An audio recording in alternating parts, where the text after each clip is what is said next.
The atmosphere inside Windsor Castle was heavy with unease. There were no royal ceremonies, no flashing cameras. Just a room full of top royals sitting in hushed anticipation. Then Princess Anne entered. She didn't need an escort. Her very presence commanded the room. Clutched in her hand was King Charles's final message. It was sealed and deeply personal, intended only for the family. Everyone steeled themselves as and gently opened the letter. Her voice was calm but subdued. "This is His Majesty's final wish," she began. And with those simple words, time stood still. But it wasn't the message's contents that first caught everyone off guard. It was who had been chosen to deliver it. Why not the Archbishop? A royal advisor? Or even Prince William? Because King Charles had placed his trust in one person alone. His sister. The one who had never wavered. The one who had remained at his side through scandal, illness, and silence. Then came the statement that visibly shook Prince William, a future-focused wish, one that concerned Catherine. A truth long kept quiet was now spoken aloud. And just like that, the monarchy's direction shifted. But no one felt that shift more deeply than the heir apparent himself. Prince William's breaking point. William didn't collapse physically, but something inside him broke. As Princess Anne read Charles's words aloud, he struggled for breath. His shoulders slumped. For a fleeting moment, the future King of England looked like he might crumble. This letter wasn't a mere formality. It was explosive, shaking the very core of that silent room. Everyone had assumed the king's final words would affirm William as the steady successor, a comforting nod to the crown's stability. Instead, they heard something totally unexpected. The focus wasn't on William, it was on Catherine. Overcome with emotion, William stumbled. His hands gripped the table. His eyes welled up. Not out of weakness, but from the crushing burden of legacy. It wasn't anger. It wasn't jealousy. It was something harder to define. Because no matter the grooming, no matter the press appearances or royal protocols, nothing had prepared him for this. And just when it seemed like he might fall apart, one person stepped in, not to steal attention, but to help carry the weight. Catherine's steady hand, the quiet force beside him. She didn't speak. She didn't have to. As William's composure faltered, Catherine's mere presence became his anchor. A silent hand on his back. A glance full of steady resolve. She carried with her the kind of calm that centuries of royal tradition had tried and failed to manufacture. No panic in her gaze. Only clarity. Only peace. "She has the soul of a queen," Queen Elizabeth once whispered behind closed doors. And now, those private words echoed louder than any public proclamation. Catherine wasn't simply offering comfort as a royal spouse. She stood there, without a crown, without formalities. And yet, she towered above everyone else. Not because she asked for recognition, but because she had earned it. The Queen's prediction, Catherine, the crown's future. And carefully opened another note. This one handwritten by none other than Queen Elizabeth II. "She will be the pillar that holds it all." The Queen had written in her own ink years before her death. This wasn't just a polite comment. It was a vision. Long before Charles fell ill, even before the public started speculating about who would lead next, Queen Elizabeth had seen something others missed, that Catherine wasn't just capable of standing by a king.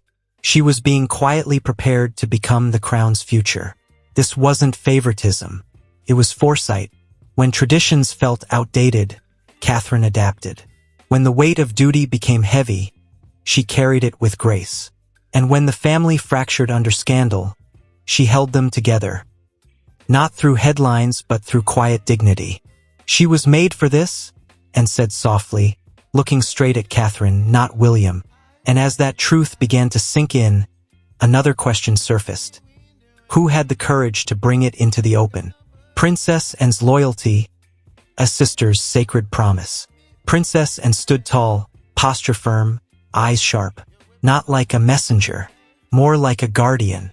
For decades, she had safeguarded the royal family. Not with grand speeches, but with consistent service. No scandals, no distractions, just absolute devotion. So when the king needed someone to speak for him after his passing, someone he could trust not to misrepresent him or soften his words.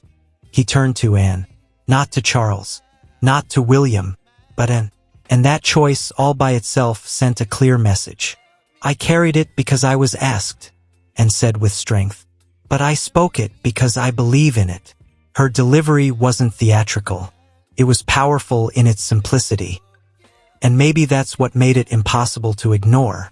Because if Anne, the royal family's most private and dutiful member, was willing to step forward and tell this truth, then maybe change wasn't just coming. Maybe it was necessary. And maybe that change wasn't something Catherine sought. Maybe it was something she was meant for. Where it all began, Catherine's rise from Berkshire to Buckingham. Now all eyes turned back, to the beginning, to where this quiet rise first started. Not in a palace, not in a royal hall, but in a little English village, with a girl named Kate. Catherine's journey, from Berkshire to Buckingham Palace. Before the palace walls, the waving crowds, and the royal bows, there was Berkshire. A quiet countryside childhood filled with potential. Catherine Middleton wasn't born into royalty, but she was brought up with something equally precious. A solid foundation. Her parents, Michael and Carol, worked for every bit of success they had. They weren't aristocrats, but they valued decency.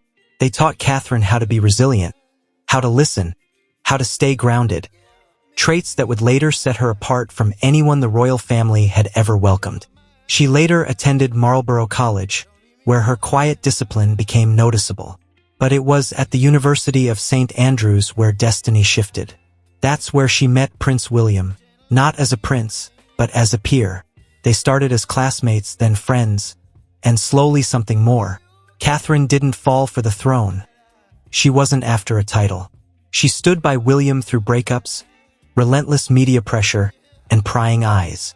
While others watched for flaws, Catherine showed patience and grace. She never tried to become someone she wasn't. She simply grew into who she already was. One university friend once said, "The monarchy noticed, but their romance, simple as it had begun, wasn't going to stay that way for long." A royal proposal marked by memory. It all happened in Kenya. Beneath the open skies, away from the royal spotlight, William knelt and offered Catherine the same sapphire and diamond ring his mother once wore. But that ring was more than an heirloom. It was a memory, a symbol, a ghost. Giving it to Catherine wasn't just romantic. It was a bridge between grief and hope. "I wanted my mother to be part of it," William shared in a rare moment of openness. With that, Diana's legacy became permanently tied to Catherine's journey. But behind the joy, there was an undeniable pressure. Catherine wasn't only marrying a man. She was stepping into an ancient institution scrutinized by the world. Expectations would never ease.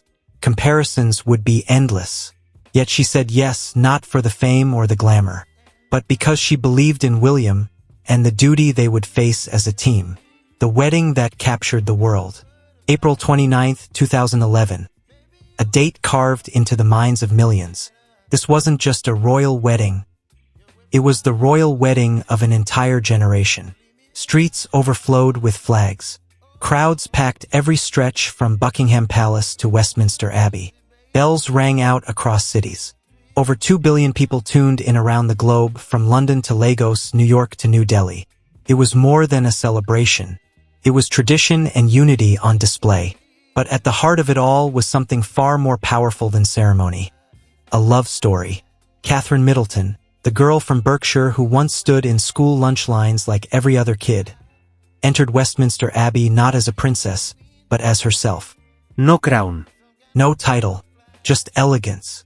Yet, as she walked down that aisle in a now iconic gown, lace sleeves, soft silhouette, veil as delicate as morning mist, she became something rare. A modern royal who still embraced tradition. Right beside her, Prince William stood tall, dressed in his red Irish Guards uniform, polished and poised, his face unreadable, serious. But for a brief second, as he looked at her, something in his expression softened.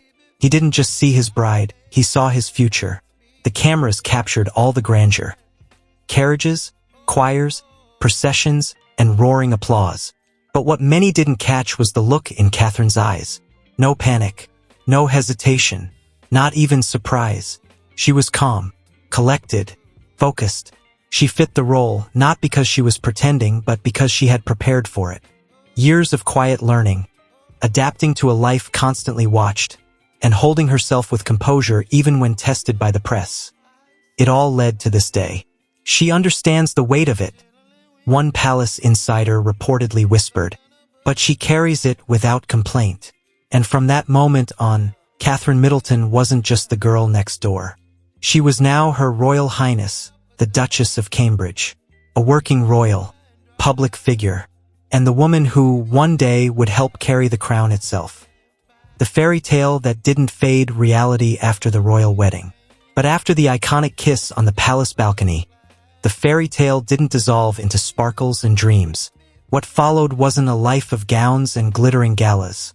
It was work, responsibility, structure, the hard truth of royal life. Her schedule tightened. The media intensified. Every move, what she wore, how she walked, what she said or didn't, was examined.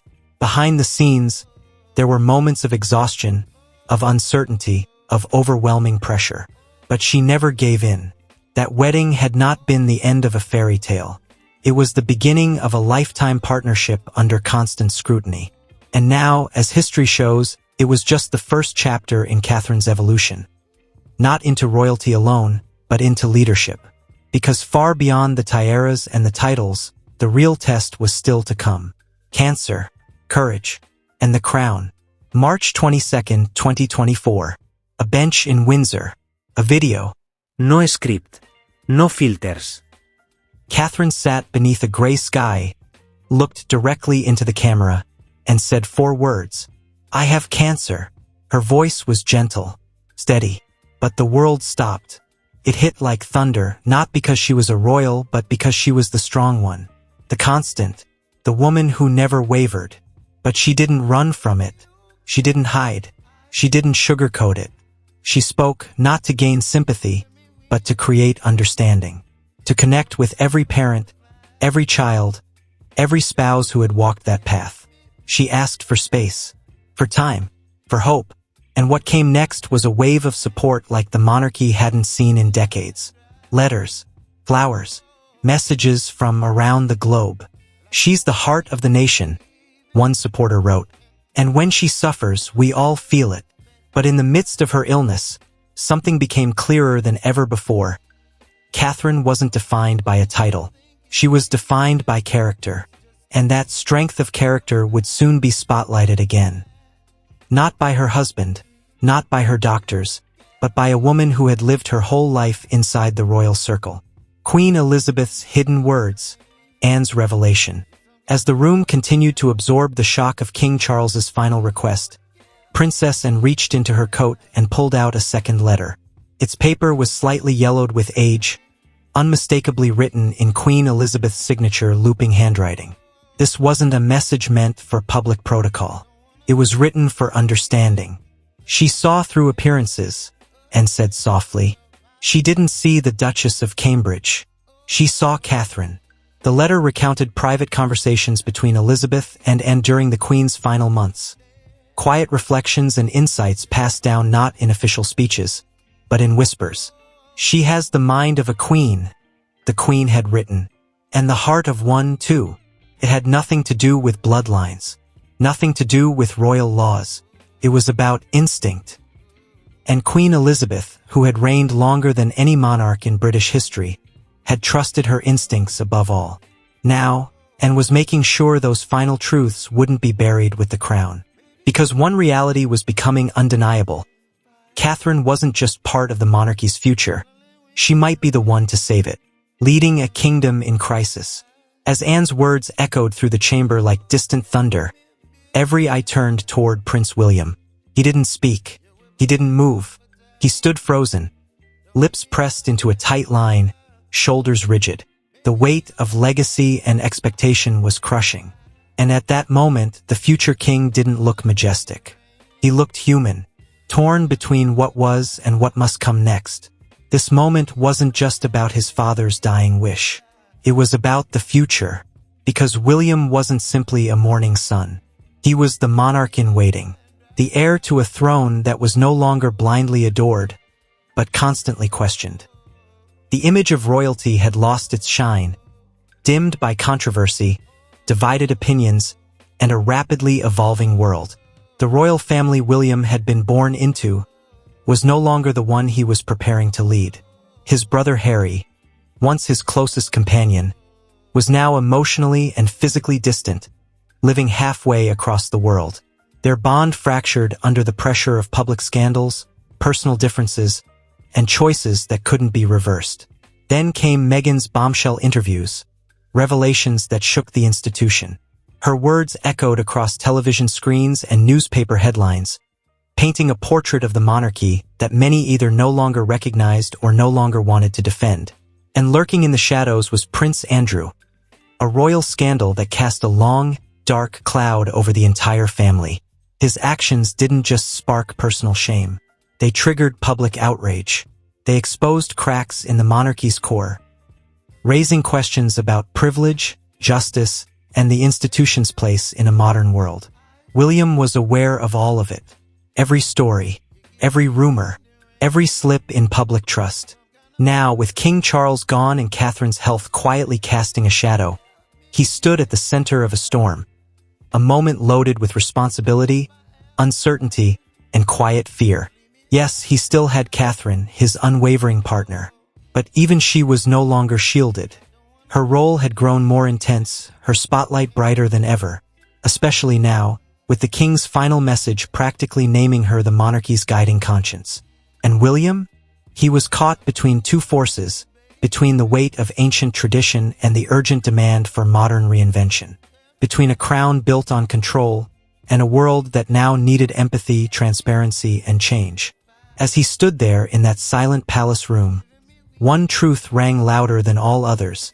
He could not do this alone, not without the nation's support, not without trust, and definitely not without Catherine. Because for all his titles, Prince of Wales, Duke of Cornwall, future King of England, the thing he needed most in this moment wasn't authority. It was partnership. And as another revelation waited just around the corner, it became clear. If this monarchy was going to survive, it would need to stand united or not at all. Where tradition meets tomorrow. And that's when Princess Anne re-entered the scene, not as a courier, but as a reflection, a living embodiment of quiet strength. And the royal who never chased attention, who worked tirelessly behind the curtains, and who outpaced nearly every other royal in public duties year after year. If anyone in the family understood what commitment looked like without applause, it was her, and had always followed one code: duty before everything else. And now, she recognized that same unwavering spirit in Catherine. Their connection wasn't flashy. It wasn't splashed across magazine covers. It didn't come from viral videos or gossip columns, but it was real and powerful. Together, they represented a bridge, Anne's unshakable loyalty, paired with Catherine's empathetic, modern touch. Lately, the two women had been seen together more often, at quiet engagements, supporting similar causes, appearing side by side in ways that seemed too intentional to be random. Insiders close to the palace say Anne has quietly become a mentor, a guide for Catherine as she steps into roles most people can't even imagine. Because now it's not about who wears the crown. It's about who can carry its weight. And between these two women, the royal family might have finally found its strongest foundation yet. But even the most solid foundations face pressure, especially when a new era begins, not with fanfare, but with quiet determination. Catherine steps forward. No trumpets, no balcony appearances, no grand declarations. And yet, something had shifted. While the world's attention was fixed on the king's health and William's silent struggle, Catherine was already stepping forward, steadily, intentionally. One appearance at a time, one initiative at a time, one heartfelt message at a time. She didn't need a title to lead. She led with her presence. Her impact wasn't built on ceremony. It came from sincerity. Whether it was her campaigns for early childhood development, her advocacy for mental health, or her support of families during the pandemic, Catherine's work didn't aim to impress. It aimed to matter. A lot of her work doesn't make the front page, one palace aide once admitted, but it makes a difference. And maybe that's why Queen Elizabeth saw her so clearly. In a world where image often overshadows substance, Catherine had chosen the opposite. She didn't show up to be seen, she showed up to serve. And while William was still trying to process the gravity of his father's final words, Catherine had already embraced the mission. No announcement needed. But now, with Princess and having delivered King Charles's final message, the world could no longer overlook what had been unfolding all along. Catherine wasn't just standing beside the crown. In spirit, she was already wearing it. What the king truly wanted. Princess Anne's voice trembled ever so slightly as she approached the final page of the king's letter. There was no official parchment, no embossed royal seal, no decorative ribbon. Just a simple piece of worn paper, folded and aged, carrying the handwriting of a man who had stopped needing titles to be heard. "To my son," it began, "and to the one he walks beside." The air in the room shifted. Everyone held their breath. "Protect her. Let her lead. When the wind grows cold, she will know where to go." That was it. No signature. No grand flourish. It wasn't a royal decree. It was a father's final truth. A man who had lived long enough in the world of monarchy to know when to uphold tradition and when to let it bend. Charles understood that legacy wasn't always about bloodlines. It was about trust. He wasn't just referring to Catherine as William's wife. This was deeper. About her intuition, her vision, her quiet strength in a world overflowing with noise and shifting loyalties. She will know where to go. Just a few words, but they carried the weight of 1,000 unspoken truths. Those who knew King Charles intimately said he'd changed in his final months. He became less guarded, less consumed with royal appearances, more focused on what really mattered: his children, his nation, and the monarchy's future. And what he saw, perhaps more clearly than anyone, was that Catherine had never faltered. While others fought for attention, she carried the burdens silently. While others broke under pressure, she moved forward. She didn't want the crown, but she had become its protector. In family gatherings, she was the one who brought calm. In public, she was the one who inspired trust. And in private, she was the one who reminded William why the monarchy still mattered, not for the pomp or the protocol, but for the people. She will know where to go. Charles could have written pages. He could have listed names, given detailed strategies, or offered stern instructions. But he didn't. He wrote from faith. Faith in Catherine. It wasn't a gesture. It was guidance. It told William, "You don't have to carry this alone." And to the institution itself, it whispered, "It's time to look beyond titles." When Anne folded the letter and raised her head, her eyes glistened, but her voice had regained its strength. The king had spoken not as a monarch, not even as a public figure, but as a father, one who had reached a final, heartfelt clarity. The monarchy's future wasn't just in William's hands. It was in Catherine's heart. And now, as the weight of those words settled into the stillness of the room, the silence said it all. The only question left was whether the royal family and the country were truly ready to follow her. A queen in waiting. The silence that followed wasn't empty. It was full of clarity, of realization, of legacy being passed like a quiet, flickering flame. Prince William finally looked up. His face was pale but more composed. His eyes were red, but focused. Slowly, he reached out and took Catherine's hand, not as a symbol, but out of sheer need. And beside him, Catherine nodded. Not to the others in the room, not to the cameras that might someday replay this moment, but to the message that now rested at their feet. The monarchy was evolving. It wasn't about crowns or bloodlines anymore. It was about strength, not loud, commanding strength, but the kind that endures.